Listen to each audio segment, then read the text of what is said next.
The Galactic Concord had ruled the stars for 12,000 years, and in all that time, they had never been wrong about a young species, or so they believed. 347 different alien civilizations made up the Concord, each one bound by ancient treaties and trade agreements that kept the peace across 1,000,000 worlds. The elder races sat at the top of this great pyramid of power, their technology so advanced that younger species could barely understand it. And at the very bottom, barely worth noticing, sat humanity. Humans had only discovered faster-than-light travel 60 years ago, which made them little more than infants in the eyes of the galaxy. They had spread to a dozen colony worlds, built a small fleet of ships, and sent ambassadors to the Concord asking for friendship and trade. The elder races had laughed at their eagerness. Let them play at being a starfaring species, the Vreth High Commander had said during one council meeting. They will learn their place soon enough. The Vreth Dominion was one of the oldest and most powerful civilizations in the Concord, rulers of over 200 worlds and commanders of the largest military fleet in known space. They had conquered dozens of species over the millennia, crushing any race that refused to submit to their authority. And now they had turned their attention to Earth.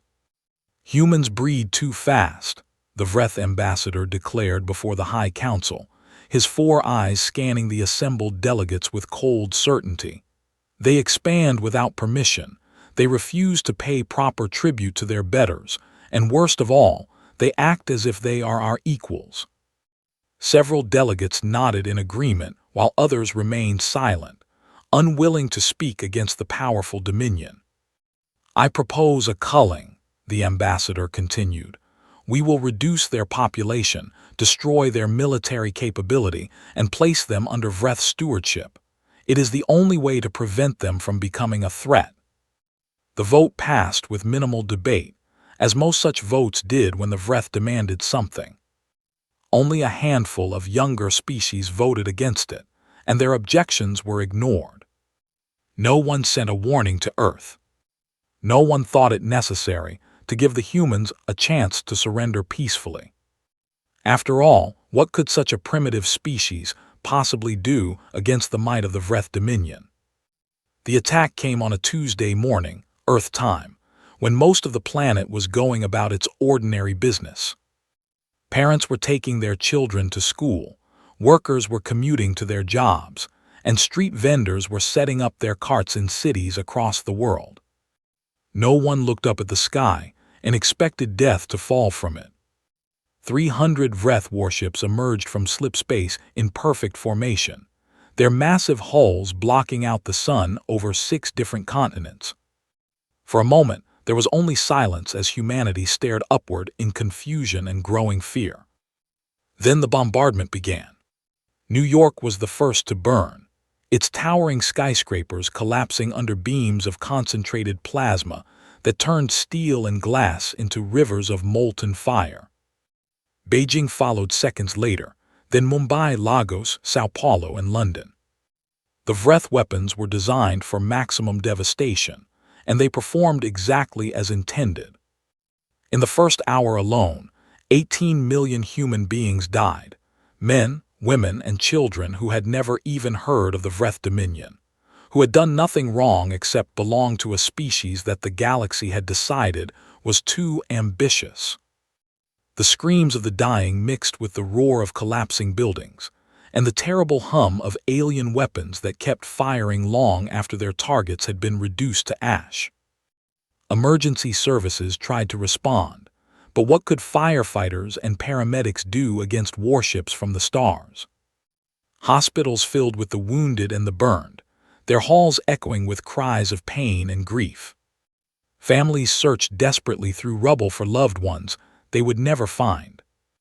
And still the Vreth fleet hung in the sky, silent and patient, waiting for humanity to understand its place. The broadcast came 6 hours after the attack began, transmitted on every frequency that human technology could receive. A Vreth commander appeared on screens across the world, his gray face expressionless, his 4 eyes cold and pitiless.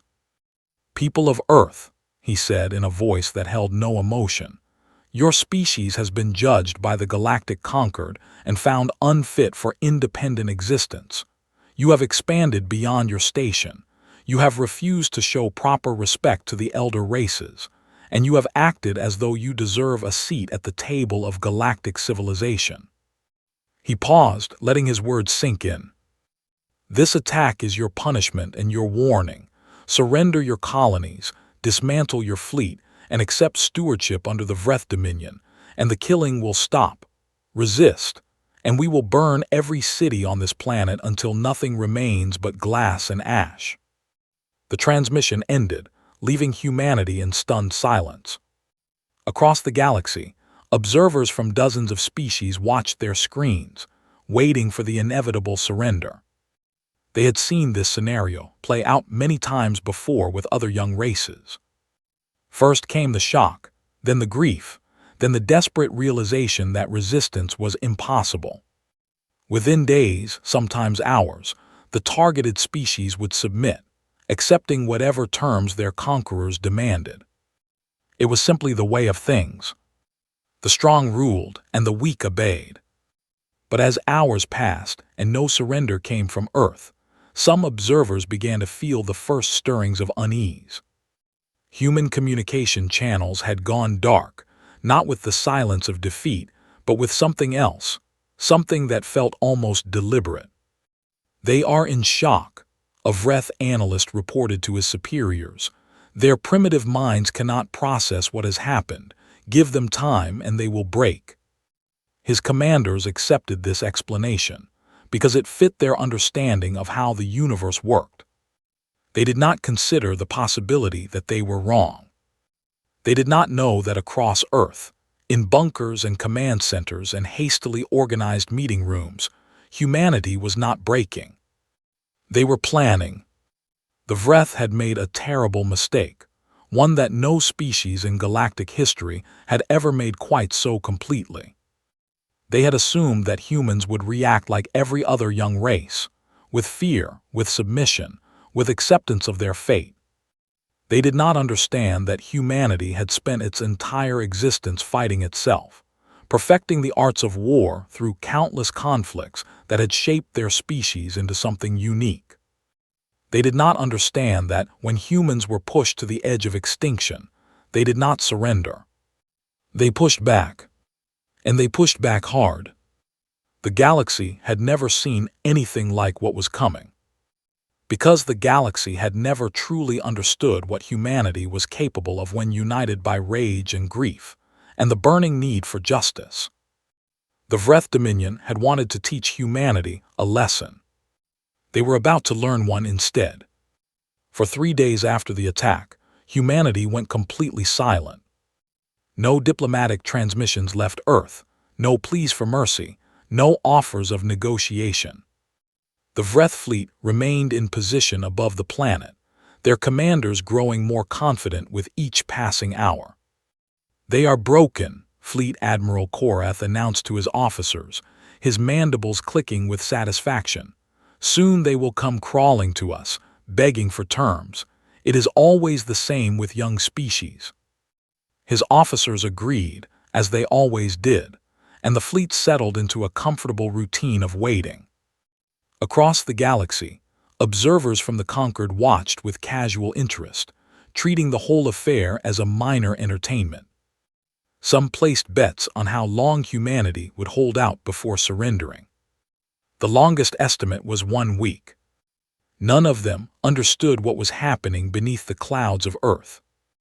In those 3 days of silence, something extraordinary occurred, something that had never happened before in the long and bloody history of the human species. Nations that had been enemies for centuries set aside their differences in a matter of hours. The leaders of countries that had threatened each other with nuclear weapons just months ago now sat together at the same table, speaking with one voice. Old grudges evaporated like morning dew. Political divisions became meaningless. Religious leaders who had spent their lives arguing about the nature of God stood shoulder to shoulder with scientists who did not believe in any god at all. Corporate rivals who had fought bitter legal battles for decades shared their most secret technologies without hesitation. In bunkers beneath mountains and in emergency command centers scattered across every continent, humanity came together with a unity of purpose that would have seemed impossible just 1 week before. The attack had not broken them. It had forged them into something new, something stronger, something terrifying. Admiral Chen Weilin was given supreme command of the newly formed United Human Defense Force.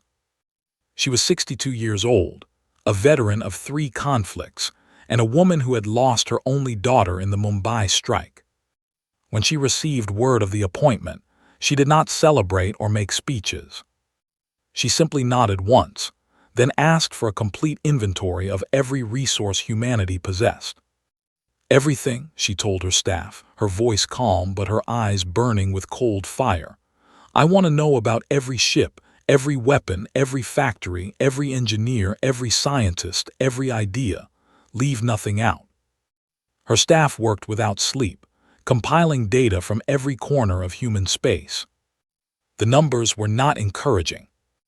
Humanity had only 47 combat-capable ships, compared to the 300 in the Vreth fleet above Earth. Their weapons were generations behind Vreth technology. Their shields were weaker, their engines slower, their armor thinner. By any reasonable calculation, direct confrontation would be suicide. But Admiral Chen was not interested in reasonable calculations. She gathered her senior officers and spread a star map across the table, marking Vreth positions with red dots and human assets with blue. "We cannot beat them in a straight fight," she said, "so we will not give them a straight fight. We will give them something they have never faced before." She began to explain her plan, and as she spoke, her officers' expressions shifted from doubt to understanding to something that might have been hope. Meanwhile, human intelligence services worked around the clock to gather information about the Vreth. They hacked into conquered databases, bribed alien merchants for shipping manifests, and analyzed every scrap of data they could find about Vreth infrastructure and supply lines. What they discovered was exactly what Admiral Chen had hoped for. The Vreth were powerful, yes, but they were also complacent. Their homeworld had not been attacked in over 1,000 years. Their shipyards were barely defended because no one would dare strike at them. Their agricultural systems were centralized on a single moon that fed most of their population. They had grown so used to being the strongest that they had forgot what it felt like to be vulnerable. On the morning of the 4th day, humanity broke its silence. Admiral Chen stood before a camera in a broadcast station that had been hastily repaired after the initial attack. Behind her stood representatives from every nation on Earth, united in a way that would have seemed like fantasy just 1 week ago. Her message was transmitted on every frequency, in every known galactic language, ensuring that not just the Vreth but the entire galaxy would hear it. "This message is for the Vreth Dominion and for every species in the galactic conquered," she began, her voice steady and clear. "4 days ago, you attacked our world without warning. You killed 18 million of our people, including children who had never harmed anyone. You destroyed our cities and demanded our surrender." She paused, and when she spoke again, her voice had dropped to something cold and hard. "Here is our answer. We do not surrender, we do not forgive, and we do not forget. You wanted to teach us our place in the galaxy, so now we will teach you something about humanity." The camera zoomed out slightly, showing the determined faces of the leaders standing behind her. "We are coming for you," Admiral Chen continued. "Not to negotiate, not to plead, not to submit. We are coming to show you why humanity should have been left alone. Every ship you have sent to our world will be destroyed.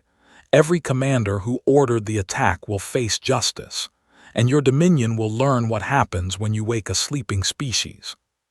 She leaned forward slightly, her eyes seeming to meet the gaze of every Vreth watching. You have 72 hours to withdraw your fleet from Earth. After that, there will be no more warnings, no more chances, no more mercy. The next voice you hear from humanity will be the sound of your world's burning. The transmission ended.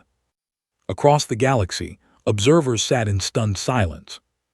This was not how young species were supposed to respond. This was not submission or negotiation, or even brave but futile defiance. This was a declaration of war from a species that, by all rational analysis, had no chance of winning. The Vreth High Command dismissed the message as the desperate bluster of a beaten foe. "Let them threaten," Fleet Admiral Koreth laughed. "What can they possibly do against us? Their entire fleet could not scratch the paint on one of our warships." His officers laughed with him, and the Vreth fleet made no move to withdraw.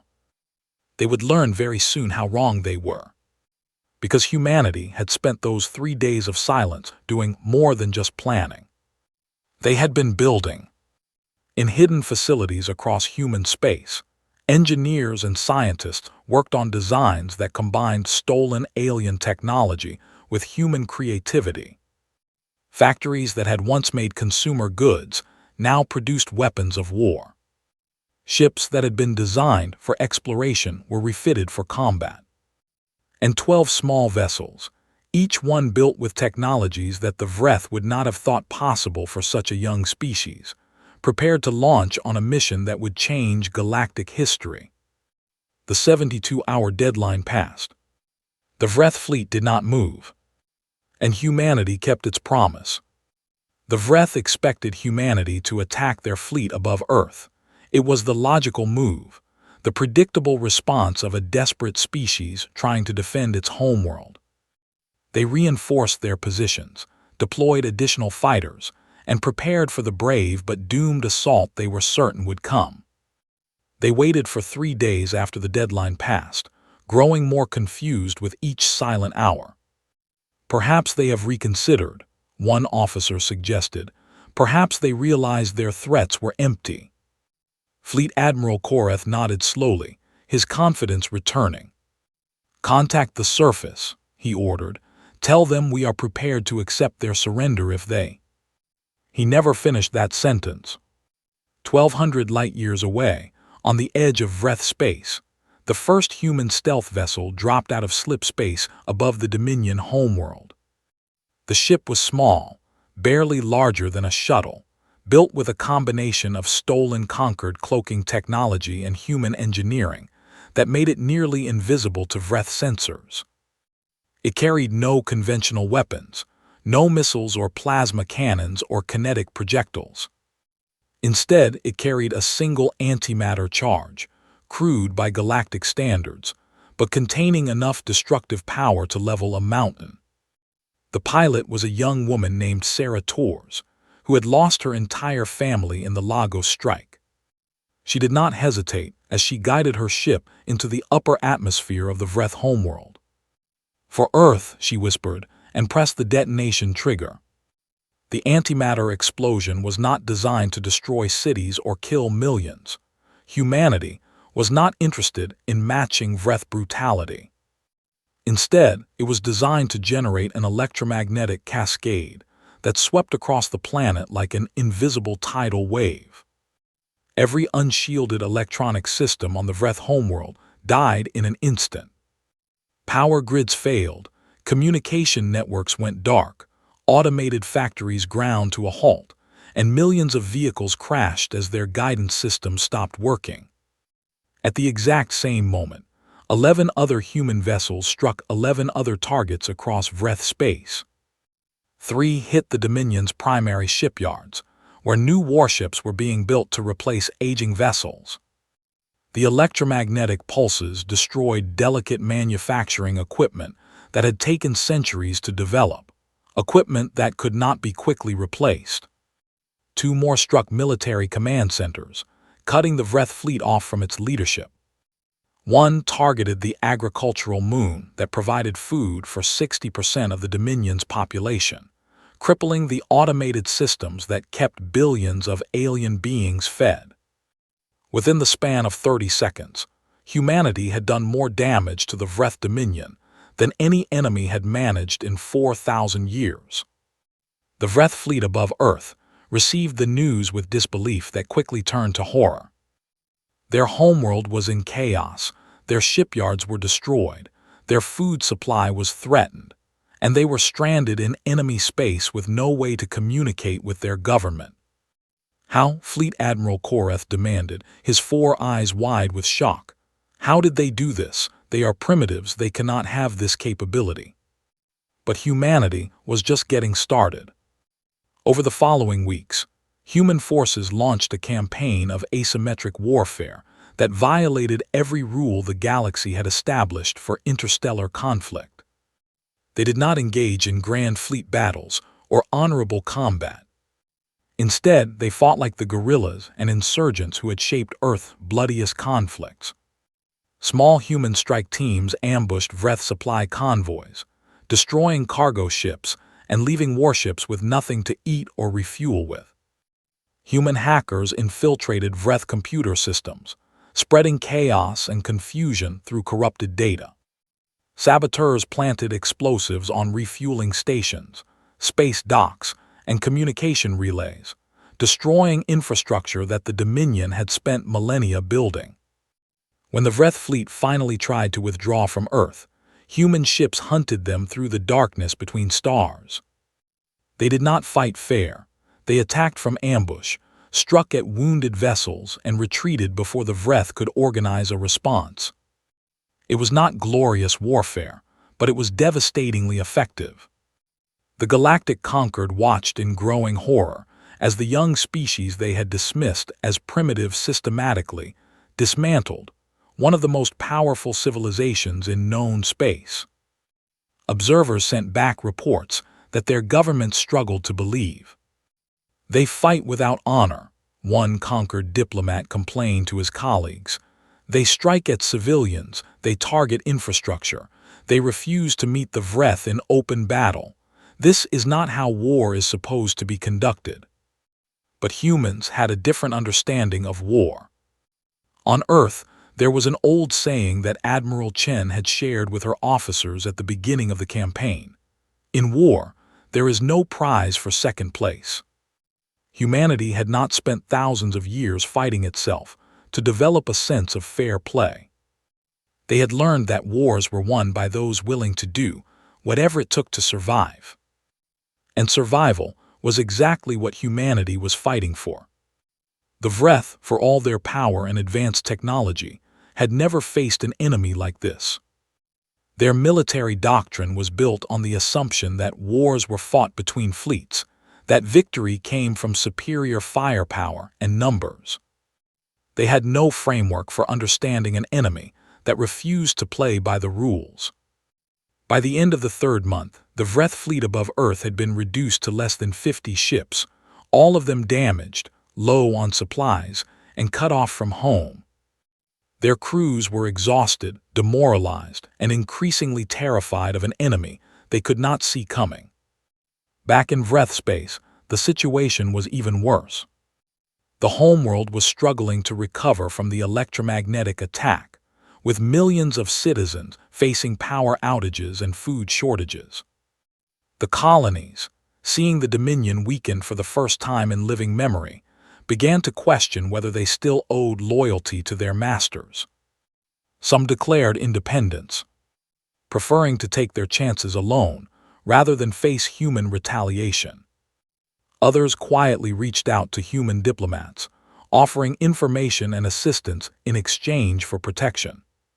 The Great Vreth Dominion, which had ruled its sector of space for 4,000 years, was falling apart, and humanity showed no signs of stopping.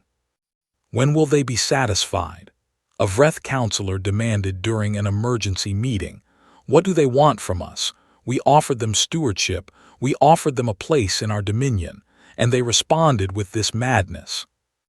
He did not understand, could not understand, what humanity wanted. They did not want territory or tribute or recognition. They wanted something much simpler and much more terrifying. They wanted the galaxy to remember. They wanted every species in the Conquered to watch what happened to the Vreth, and understand that this was the price of attacking humanity. They wanted to make sure that no civilization would ever make the same mistake again. And they were willing to break every rule of civilized warfare to make their point. The lesson was being learned, slowly and painfully, across every corner of known space. Humanity was not a species to be trifled. They were not prey to be hunted or children to be disciplined. They were something new in the galaxy, something dangerous, something that the conquered's ancient wisdom had no way to categorize. And they were just getting started. 6 months after the attack on Earth, the Vreth Dominion, a civilization that had dominated its sector of space for 4,000 years, was broken. Their once mighty fleet had been reduced to a handful of damaged vessels hiding in remote systems, afraid to show themselves for fear of human hunters. Their homeworld faced famine as the damaged agricultural system struggled to recover, and riots had broken out in cities that had not seen civil unrest in centuries. Their colonies had either declared independence or surrendered to human forces, preferring the mercy of their enemies to the chaos of their former masters. The Great Vreth Dominion existed now in name only, a shadow of what it had been, a warning to the galaxy of what happened when you underestimated humanity. The Galactic Concord called an emergency session, the first of its kind in over 1,000 years. Representatives from all 347 member species gathered in the Great Assembly Hall, a vast chamber carved from the heart of an asteroid that had served as the seat of galactic government since before humans had learned to make fire. The mood in the hall was tense, uncertain, and above all afraid. For the first time in millennia, the elder races did not know what to do. Some demanded that the conquered intervene to stop humanity's rampage, arguing that the young species had gone too far, that their methods were barbaric and unacceptable. Others quietly suggested that perhaps it would be wiser to negotiate, to offer humanity whatever they wanted in exchange for peace. A few, mostly representatives of younger species who had suffered under Vreth domination, said nothing at all, but their silence spoke volumes. Into this chaos stepped Ambassador James Okonkwo, the first human to address the full galactic concord. He was a tall man in his 50s, with gray at his temples and lines on his face that spoke of long years and heavy burdens. He had been born in Lagos, Nigeria, and had been visiting family there when the Vreth attack began. He had survived only because he had stepped out to buy bread minutes before the first plasma beam struck his neighborhood. His parents, his siblings, his childhood friends, all of them had been vaporized in an instant. He walked to the speaker's platform with measured steps, his expression calm, his posture straight. Every eye in the chamber watched him, every translator worked to convert his words, and every recording device captured the moment for posterity. "Distinguished representatives of the Galactic Concord," he began, his voice carrying clearly through the vast hall. "6 months ago, the Vreth Dominion attacked my homeworld without warning or provocation. They killed 18 million of my people, including children who had never harmed anyone, including the elderly and the sick, including my own family." He paused, letting his words settle over the assembly. "You watched," he continued, and now there was steel in his voice. 346 species watched as the Vreth murdered our children, and not one of you spoke against it. Not one of you voted to stop it. Not one of you sent us a warning." Several delegates shifted uncomfortably in their seats, unable to meet his gaze. "Some of you voted for our destruction," Okonkwo said. "Some of you decided that humanity was too ambitious, too aggressive, too inconvenient to be allowed to exist as a free species. You sat in your comfortable chambers and voted to cull us like animals, and then you went home to your families and slept well that night." He reached into his pocket and pulled out a small device, placing it on the podium before him. A holographic image sprang to life above the assembly, The ruins of New York, Beijing, Mumbai, Lagos, Sao Paulo, and London, displayed in terrible detail. "This is what your vote looked like," he said quietly. "This is 18 million lives, ended in a single day because you decided we did not deserve to exist." The chamber was absolutely silent. "You thought we were weak because we were young," Okonkwo continued. "You thought we would break because we were divided. You thought that a species that had spent most of its history fighting itself could never unite against a common enemy." A thin smile crossed his face, though it did not reach his eyes. "You were wrong." He gestured, and the holographic display changed to show the ruined Vreth shipyards, the darkened cities of their homeworld, the list of colonies that had declared independence. "The Vreth Dominion is finished," he said. "Their military is destroyed, their economy is in ruins, their colonies have abandoned them. A civilization that had ruled for 4,000 years has been brought to its knees in 6 months." He turned slowly, meeting the eyes of delegates around the chamber. "And yet they still exist," he said. "We have not exterminated them, we have not occupied their worlds, we have not enslaved their population. They will survive, diminished but alive, because we have chosen to stop." His expression hardened. "This is not mercy," he said clearly. "This is practicality. We want the Vreth to survive so that the galaxy will remember what happens when you mistake human compassion for weakness." He stepped back from the podium, his hands clasped behind his back. "Humanity did not want this war," he said. "We came to the stars hopping to find friends, hopping to learn from older civilizations, hopping to take our place in a community of peaceful species. We asked for nothing but the chance to trade, to explore, to grow alongside you." His voice dropped. "You answered by trying to destroy us. You answered by killing our children.